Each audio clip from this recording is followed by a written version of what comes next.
This is your disclaimer warning. There are going to be spoilers for Danganronpa in this video. This is going to be spoilers for Danganronpa 1 all the way to V3, so do keep that in mind if you are going to watch this video. But if you already played these games, enjoy the video. Hello, you noble people. My name is Noble, and in this video, we're going to be talking about the new Danganronpa game.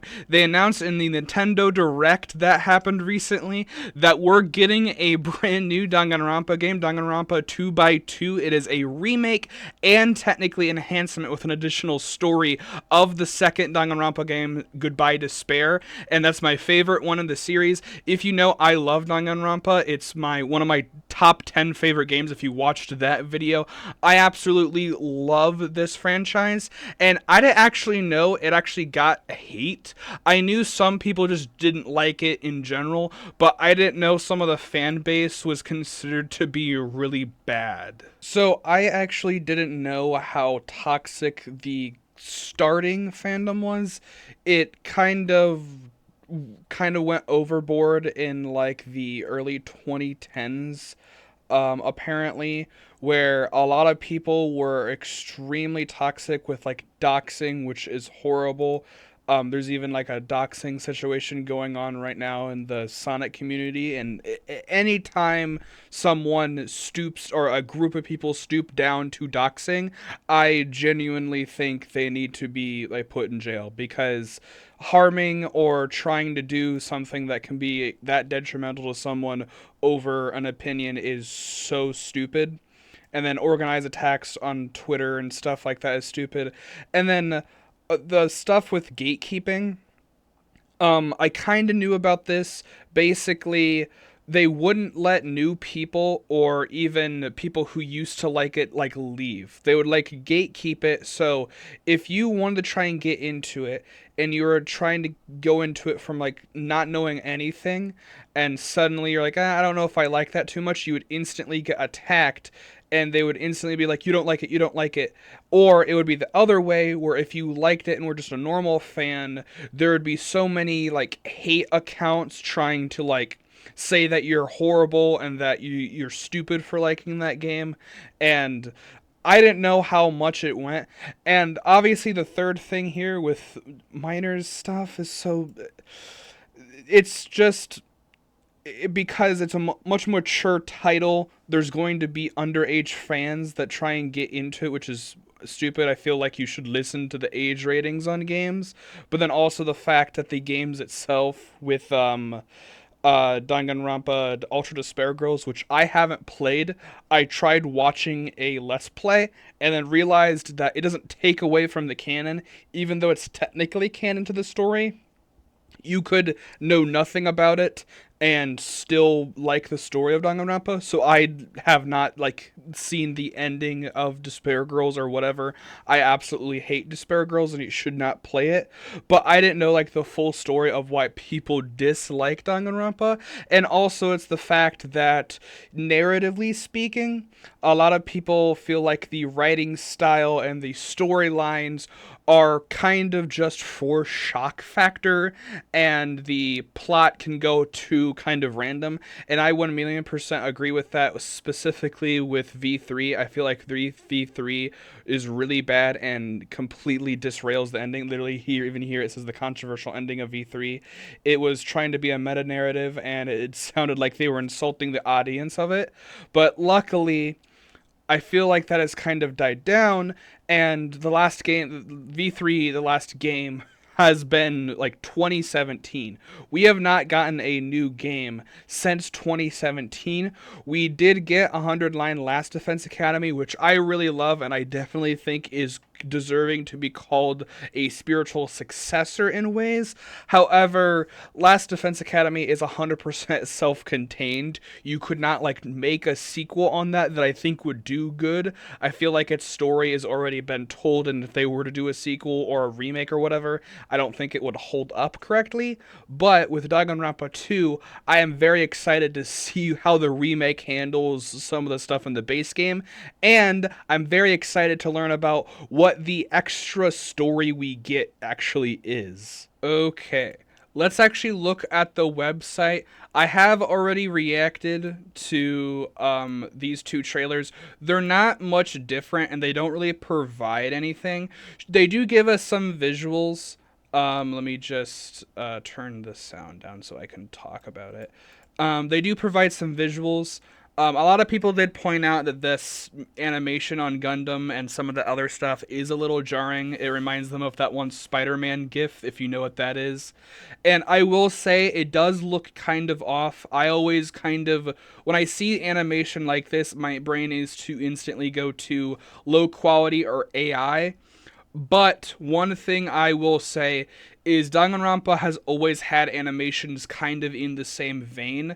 The executions are always 2D assets and kind of stick figured together. So having more wavy animations like this is just adding more to the characters without needing to them like to redraw. Like just having Gundam, just instead of him just instantly pop in to do his iconic pose, he's allowed to flourish. I feel like that does look good and just adds more to the character. I also like how the name actually pops out usually with just a text thing there.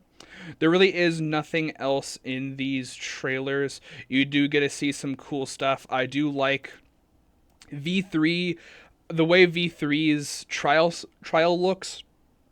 It looks exactly like this, and I think this is an amazing look for V2. I am crossing my fingers and hoping we will get some of the extra trial gimmicks from V3 in 2. Not necessarily the mini games. The mini games of Hangman's Gambit and the airboard one, they could probably stay in, but live bullets would be cool. The I forget what it is, the split down the middle section where you have a debate with two sides, that could be cool. And I am really excited for everything. And then one thing I noticed, because I didn't look at the website just yet, this says chapter 1 for this, and this is new CG. Like there's not supposed to be a boat, I don't think. I don't remember. It's been a while since I played Danganronpa 2 specifically. So when I went over here, we get to learn more about it. The latest installment of the high speed detective action Danganronpa series reveal the truth by shooting down contradictions in class trial and uncover the culprit of a murder. A new killing game begins in the same setting as the same characters at Danganronpa 2 Goodbye Despair. The original scenario from Danganronpa 2 Goodbye Despair with revamped visuals and presentation for modern consoles is also introduced. So that is still there. And then we get to see some of the art again. We already did see it, except that this is in Japanese, obviously. But the biggest thing, a brand new scenario with different victims, culprits, and tricks, which is the same thing as what this trailer says about it. But this scenario contains just as much gameplay as the original. It's literally 2x2. It is just another Danganronpa 2, but different. That's huge. Like, when you think additional content to a game, you don't think the same amount of content again. Let me tell you, Danganronpa is not a small game by any means. The first game, if you're playing the first game casually, or like especially if you're with a friend playing the game, even if you're streaming, recording it, whatever, you're going to be asking yourselves a lot of questions, talking about some of the motives, trying to figure out who did it in certain cases in the story. Like, and if you're trying to do the side content, even if you're not doing side content and are just trying to go through the game like normally and still read stuff, like as long as you're not skipping, this game can still be 30 to 40 hours long. So the fact that this has as much gameplay is huge, and I love the fact this is called 2x2 or 2x2. So this is just Danganronpa 4. Now, I will say I am a little scared on one aspect with this, and that is being if we're going to get the new scenario with just as much gameplay and the same victims culprits. One thing that I don't like too much, and a lot of people agree, is that the ending cast of 2 is not the best. A lot of people agree that um, Fuyuhiko is fine. He's fine. And then a lot of people agree that I think Sonya is fine. I like Sonya. But I do not care about Soda. I do not care about oh no, I forgot her name. I'm gonna feel bad. Um uh was she in the trailer? This character. Akane. I remember the name. Okay, that makes me not feel as bad. Still kind of makes me feel bad because I forgot the name.